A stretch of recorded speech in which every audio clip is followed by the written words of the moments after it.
Now that we've rendered an image categorized into render layers and render passes, let's put everything back together with the compositor.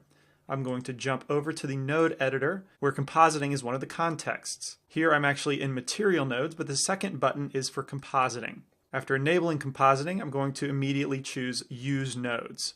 And that will automatically generate a render layers node as well as a composite node.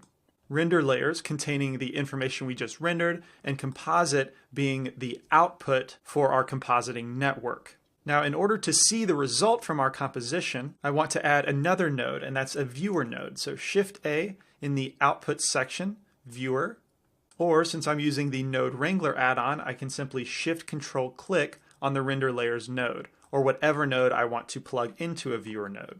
And now if I click backdrop down here in the header, we can see our render composition in the background behind our nodes. And so with the render layers node, I have access to all three render layers.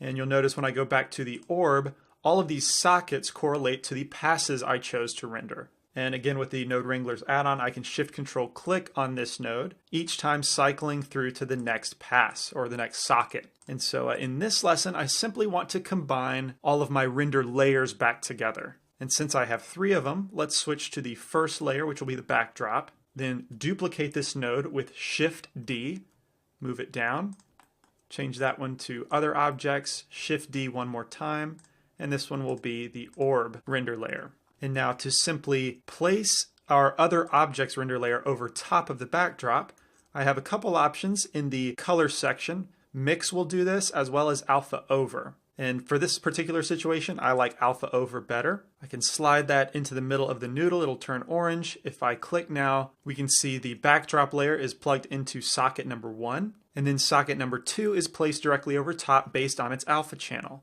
A solid color of white has no alpha channel, and that's why the output in the background is completely white. If I take my other objects render layer into socket 2, we can see our image has been placed over top. Now, for any node, if I select it and hit the M hotkey, that will mute the node. And you can see that the first socket bypasses through this node, allowing us to toggle the effect very quickly. And it's as simple as that for combining render layers. So I'll duplicate this alpha over one more time, take the output from that first alpha over into the first socket of the second alpha over, and then finally grab, for now, the image from our orb render layer into slot number 2.